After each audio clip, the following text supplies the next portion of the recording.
Chapter 4 of The Whipping Boy by Sid Fleshman. It's called Containing Hands in the Fog.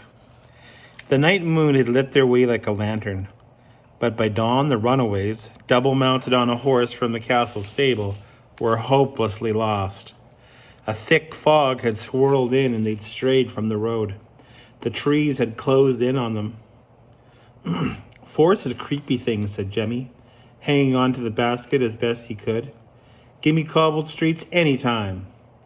A low branch almost swept them off the saddle. Boys, said the prince, get down and lead this dumb-headed beast. Lead it? In this fog?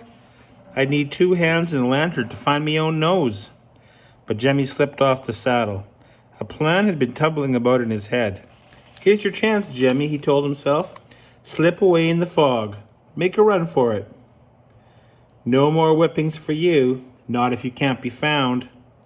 The great sewers, Jemmy, that's the place to hide. What's keeping you? Asked the prince. Grab the halter. I'm thinking. Leaves crackled under Jemmy's feet as he began to back off. His mind was made up. Once the fog cleared, he'd find the river.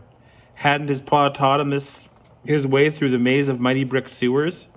That's where they'd caught the most fiercest rats to sell by the cageful. The dog and rat pits paid fancy prices for the best fighters, and that meant sewer rats.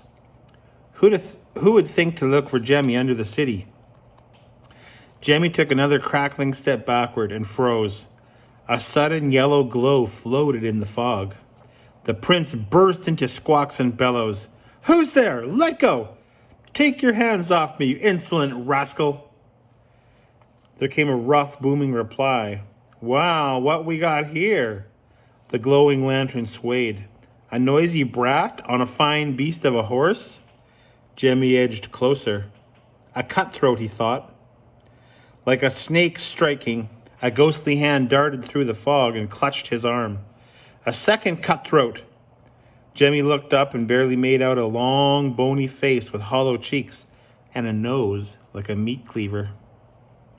I got another one, Billy, cackled the second man, shoving Jemmy forward. And that's the end of the chapter, but here's a great picture of them in the forest. And if you look back in the distance, you can actually see the 2 outlaws back there.